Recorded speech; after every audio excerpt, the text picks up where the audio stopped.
Hello and welcome to Truth or Tuesday. This is Inner Power Training. I'm Rebecca, and I'm going to share some insights with you about spirituality and metaphysics, my favorite topics. I have been a seeker my entire life. Some of us are born that way. I guess it's the decision we made before we incarnated. I'm part of that first wave. I came in right after World War II. I wear my Lifewave patches because they rejuvenate me. They stimulate my stem cells, and I've noticed a big difference ever since I started wearing these. This is the X39. Go to the link below if you want to check it out. I also love that Biocell collagen that I take every day with Modere. That's in my website. I don't believe in old age. It's a mindset. And I'm a baby boomer. I'm the first one. And we all have to be working on keeping ourselves positive. How do we do that? Well, you got to work at it every single day, right? You wake up, what do you think about? Are you a positive person or are you a glass half empty person? If you're optimistic, you realize there's always a solution no matter what's going on in your life. But you need to get rid of those blocks.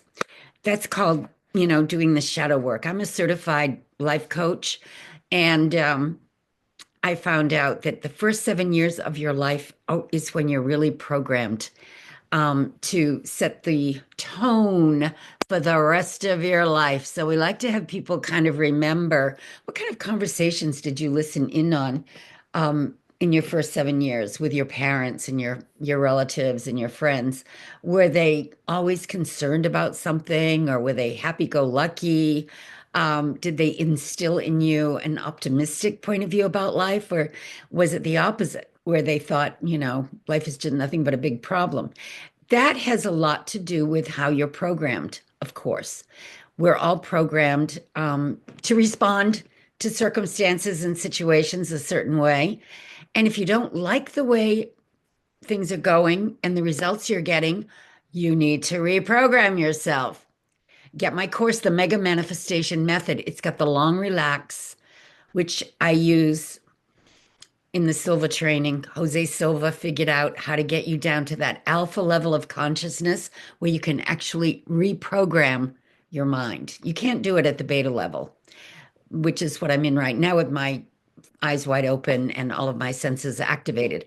When I close my eyes or I defocus my eyes, like I do sometimes when I'm driving my car or reading a book or meditating, when you defocus, you are actually going into the alpha level of consciousness. Now, natural alpha thinkers know how to find solutions because they're tapping into their subconscious mind and they're connected to their higher mind, which always knows what to do, when to do it. It can give you amazing information when you need it because that's where infinite intelligence resides. It's not in your brain, it's in the ether. And when you figure out how to contact higher intelligence and your higher self in the ether, you need to work at it. And the more you do, the better you get at it. Intuitive people can't be fooled like a lot of non-intuitive people. And they can tell by someone's looks or vibration, behavior, intuitively. They know, just like a dog knows if you're good or you're bad, right? Might bite you if you're a bad person, but animals like to come around people with the right vibration. They just have that sense. Well, what you need to know is that you can actually reprogram your reality. Now, how do you do that? We have techniques. One of my favorite techniques is that mental video technique. I love to relax, go within, convince myself that my inner world is more real than my outer world. And when I really do that, when I really get to the point where I know that the spiritual dimension is the real and the material dimension is the unreal because it's a waking dream, it's a reflection of the inner world. And if I don't like the outer world, I have to change my perception. If you want to see perfection, change your perception. And then your outer world will begin to transform and change. It doesn't change by going around rearranging the furniture. That doesn't do a thing. When you look in the mirror, you see what you see. If you want to change the reflection in the mirror, you have to change your expression, the way you look at yourself in the mirror, right? You don't change the mirror, you change your inner way of looking at yourself. And then the reflection changes. We are the reflection of this divine intelligence called God. And if we don't really like what we're perceiving and operating with, we can change it. That's the beauty of it. Once you figure out that you can be in the driver's seat. Neville had a wonderful way of explaining it in his books, how it's all your imagination. But you need to develop your imagination. That's why it's so important to read books when you're young and have people read to you as opposed to looking at a screen.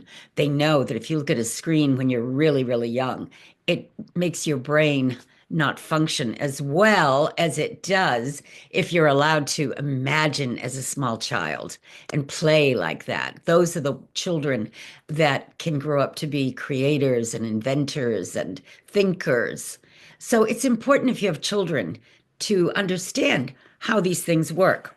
And if you want to reprogram your reality, you have to figure out what you really, really want. Because if you're kind of lukewarm about it, you're not going to manifest it. That's one thing I've learned. It's always when the need is real that it will manifest. And sometimes it's even like an emergency situation. I need it today or I need it next week. And you get it. You get the money you need, you get the solution, you meet the person, the phone rings. It's all because you have discovered your inner power.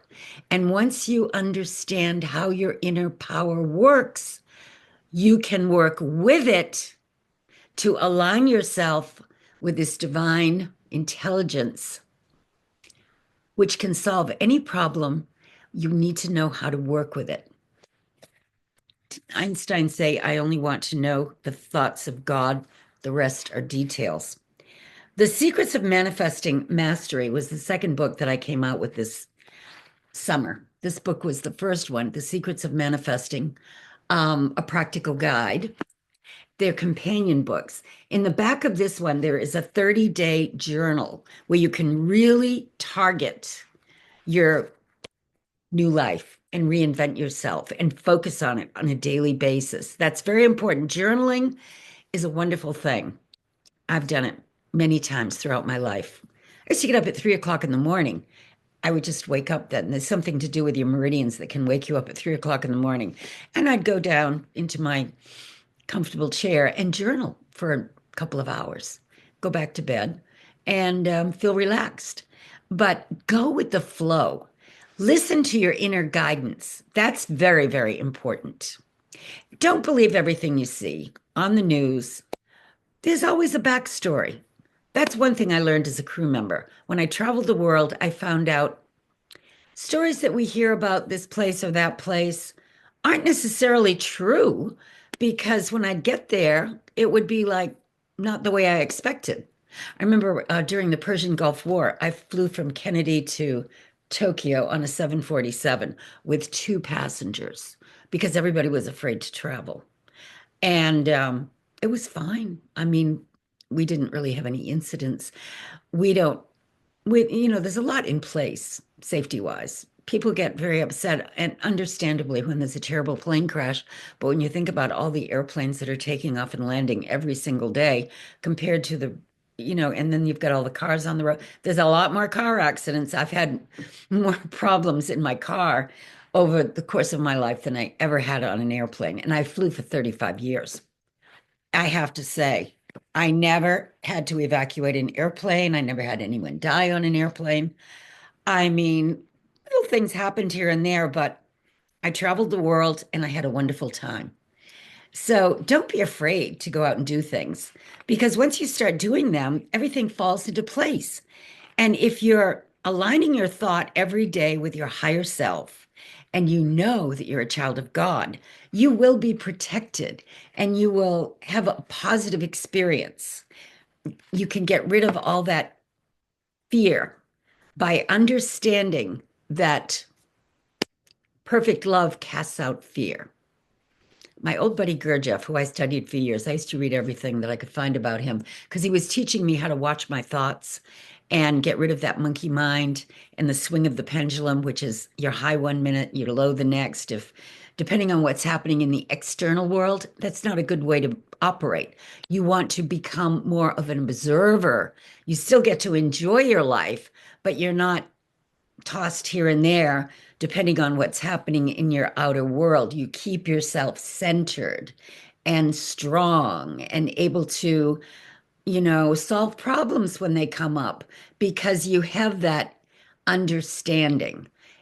People who haven't worked on themselves can be really thrown off when things start to happen because they don't know how to find that place within them where there are no problems, only solutions. Once you find that place and you believe in it, because you've demonstrated it over and over and over again in your life, then you can rely on it without even questioning it. That's the beauty of working on yourself. You become more and more spiritually confident. And when you have supreme confidence in yourself, that you will find a way to overcome and to better yourself, to become more of the person that you want to be, your authentic self. When you are your authentic self, you have spiritual power. So when you go within, feel like you are a person who, when in contact with other human beings, is treated respectfully. They're happy to see you. They love your energy. They love your insights. They want to collaborate with you and you feel connected. And that is a good place to be. Now, if you've got that self-centered narcissistic personality, which a lot of people do, you don't get that. You just have to always be finding a way to please yourself, convince yourself that you're going to be happy whether other people like you or not. You don't care. That's not a good place to be.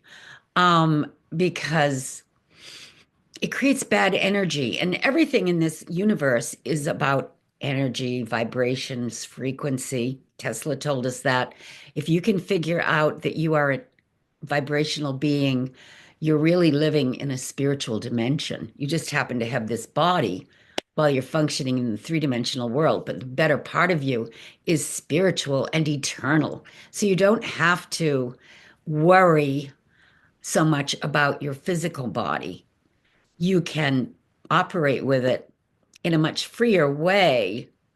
Like I told this physician one day when I was giving a tour at the Christian Science Church, I said, I don't go get physicals every year. And it's so freeing not to worry about every little cell in my body, wondering if, I'm contracting or developing something terrible. He said, sign me up. How do I do? Because you know what? When you're constantly worried, worried, worried, you're going to create more problems, right? Thoughts are things. You need to purge yourself, cleanse yourself of all those negative thoughts. It's not easy. You might need a life coach. If you go to my website, rebeccatripp.com, you'll see what I offer. And I did have a spiritual awakening in my 20s that took me to another dimension that we can all go to. I got there because I was going through something very, very, very difficult. Many times that's how it happens. Eckhart Tolle talks about ready to kill himself. All of a sudden, big shift. Has to go sit on a park bench for weeks or whatever because he can't really be around people. Byron Katie, I went to her workshop, same thing. She had a spontaneous spiritual awakening. And after that, she just sat on her porch and people would come and talk to her a little bit, but she went through a major transition. That happened to me in my 20s. I went to a spiritual healer. I had a spontaneous healing of a terrible diagnosis, and I was in an altered state for 3 days. Thank God it didn't last any longer because I didn't like being around my 3D friends. They were kind of like driving me crazy. I wanted to get out of California immediately. I put a transfer in to go back to the East Coast. I needed to change my environment, even though I was living a beautiful life out there. Um, I just needed a change after that. And everything opened up the way it was supposed to. Once you connect to your higher self, you will get the guidance, you will get the teachers, you will get the books, you will begin to understand you came here for a reason, and you'll figure out what it is. Go to rebeccatripp.com and you should check that out.